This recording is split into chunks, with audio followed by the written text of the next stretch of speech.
the tape. Come here, step in my office and watch the tape. He scores! Mike Rupp has 3 goals in the hopper, his first career hat-trick. I gotta watch the tape. Let's dive into the tape. Mike Rupp with a Yager-like salute. Roll the tape. Rupp with a shot. He scores! You saw him do it in New Jersey. Now he's done it here in the Winter Classic. 2 goals for Mike Rupp. This guy needs to watch the tape. Look at him go. Tape to tape. Let's diggity dive right into the tape. All right, Weeksy, here we are.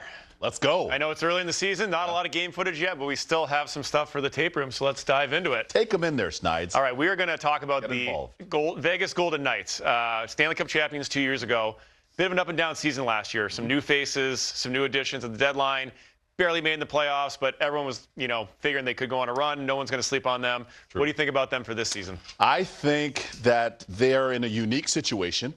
I think they still have the core in a lot of instances. A healthy Jack Eichel, a healthy Stone. I love their back end. Yep. I'm curious to see what the net looks like without Logan Thompson. All things being equal, I still say they're a Stanley Cup contending team. Yeah, they're on that short list if we had to create a list. Okay, I agree with you there. But one thing we're going to look at here is a couple of the names that are no longer with the Golden Knights. A couple of big pieces, I would say. Former Conn Smythe winner, Mark Rousseau, heart and soul guy, scored a lot of goals for them. 42 goals out the door. Chandler Stevenson, underrated. Yes. Kind of two-way centerman, put up 50 points last year. So they're both gone.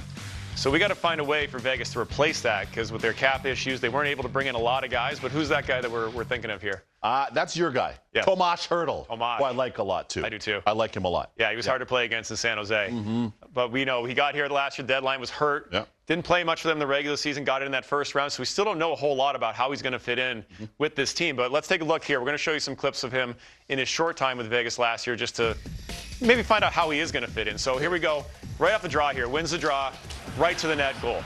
Big man, big skill.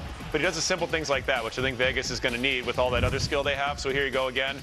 Just beats his man off the draw to the net, creates that space, tips it to himself, bang, home. So that's what Hertl can bring to this group. So we're going to continue to see a theme here as we roll through these clips. Same idea. Standing right in front of it. Doesn't get the goal here, but, I mean, tell me what you see here, Weeksy. Disruptor. Disruptor, right? Disruptor. Like, look at this clip right here. Yep. Look at that. His fellow countryman can't see that. That's right. No chance for Peter Mrazek there. Exactly. Right? So this is what we're looking for from Hertl. Again, wins the draw, centerman, going to be a big part of the game, winning faceoffs in the offensive zone, get it back to that back end you talked about. Just, again, right to the net, beats his man, gets in front of the goalie. There's nothing worse than those guys. If we stop it here for a minute, there's nothing worse than those big skill guys who stand in front of you. The worst. You can't see anything. Can't see anything. You're hoping. You're down in a butterfly, and you're like, I can't get a line of sight on the puck typically. Yeah, no, they obstruct your entire viewpoint in the net. Yep. And it's very difficult not only to be able to see the puck, but to be able to move. Exactly. Because they take up so much space in that front. And then the skill guys, they can tip pucks, they get to them quickly, they know where they're going, they spin, and they bang him in there before you can even react. You think, oh, I got this rebound.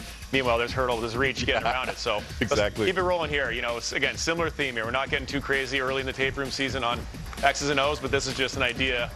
Again, right there in front, beats his man. Beats our guy Flower yesterday from Players Only. Sorry, Flower. Hate to show that against you, but we love you. Again, it's nothing crazy here from his time he's spent in Vegas. Again, beats his man, sheds off a defender, gets in behind, screens the goalie, tips it in. So, again, it's nothing overly complicated from Hertl, but this is how he's going to have to play with this Vegas team to be effective and create more offense from all those guys and all those points they're going to miss this season. I agree with that. And the theme that we'd see, and for a lot of you viewers and fans at home, the thing that I see is when he was in San Jose, they wanted him to play big.